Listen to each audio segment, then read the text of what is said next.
आज हम जानेंगे बांग्लादेश का हिंदू और बौद्ध देश से मुस्लिम देश तक का सफर। किंतु उससे पहले बंगाल का थोड़ा परिचय करवा दूं। बांग्लादेश दक्षिण एशिया का एक देश है। ये दुनिया का 8वां सबसे अधिक आबादी वाला देश है, जिसकी आबादी 162 मिलियन से अधिक है। बंगाल की राजधानी और सबसे बड़ा शहर ढाका देश का आर्थिक, राजनीतिक और सांस्कृतिक केंद्र है। बंगला शब्द बंगाल क्षेत्र और बंगाली भाषा दोनों को दर्शाता है।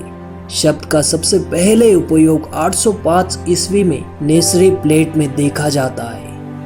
वंगल देशा शब्द 11वीं शताब्दी के दक्षिण भारतीय अभिलेखों में पाया जाता है। 14वीं शताब्दी में बंगाल की सल्तनत के दौरान इस शब्द को आधिकारिक दर्जा मिला। 1342 में शम्स-उद-दीन इलियास शाह ने खुद को बंगाल का शाह घोषित किया।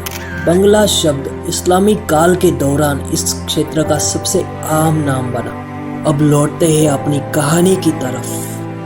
बांग्लादेश में सभ्यता का इतिहास काफी पुराना रहा है। आज के भारत का अधिकांश पूर्वी क्षेत्र कभी बंगाल के नाम से जाना जाता था। बौद्ध ग्रंथों के अनुसार इस क्षेत्र में आधुनिक सभ्यता की शुरुआत 700 ईस्वी पूर्व में आरंभ हुआ माना जाता है। यहाँ की प्रारंभिक सभ्यता पर बौद्ध और हिंदू धर्म का प्रभाव स्पष्ट देखा जा सकता है। उत्तरी बांग्लादेश में स्थापत्य के ऐसे हजारों अवशेष अब भी मौजूद है, जिन्हें मंदिर या मठ कहा जा सकता है। प्राचीन पवित्र भारतीय ग्रंथों के अनुसार रामायण और महाभारत जैसे बंगाल क्षेत्र के नामों में से एक वंगा साम्राज्य पौराणिक अयोध्या का एक मजबूत नौसेना सहयोगी था।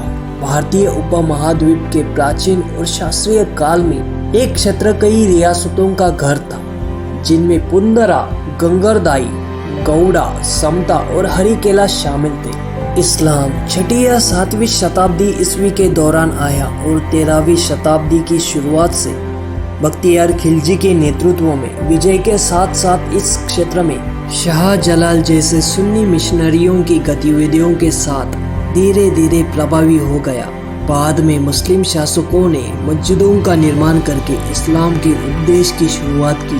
14वीं शताब्दी के बाद से ये बंगाल सल्तनत द्वारा शासित था, जिसे राजा शम्स-उद-दीन इलियास शाह द्वारा स्थापित किया गया था, जिसने क्षेत्रीय साम्राज्यों पर देश की आर्थिक समृद्धि और सैन्य बल के जरिए शुरू की, जिसे यूरोपियन लोगों द्वारा व्यापार करने के लिए सबसे अमीर देश के रूप में संदर्भित किया गया था।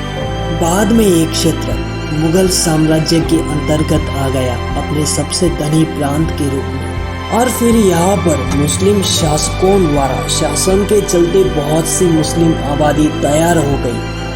1576 में धनी बंगाल सल्तनत मुगल साम्राज्य में समाहित हो गई थी, लेकिन सूरी साम्राज्य द्वारा इसका शासन कुछ समय के लिए बाधित कर दिया गया था। 1700 के दशक के प्रारंभ में मुगल सम्राट औरंगजेब की मृत्यु के बाद प्रोटो औद्योगिक मुगल बंगाल के नवाबों के अधीन एक अर्ध स्वतंत्र राज्य बन गया। इस क्षेत्र को बाद में 1757 में प्लासी के युद्ध में ब्रिटिश ईस्ट इंडिया कंपनी ने जीत लिया।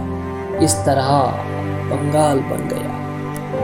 धन्यवाद। अगर आपको ये वीडियो पसंद आया तो वीडियो को लाइक कर दीजिए और ऐसे ही वीडियो देखना चाहते हो तो चैनल को सब्सक्राइब कर दीजिए।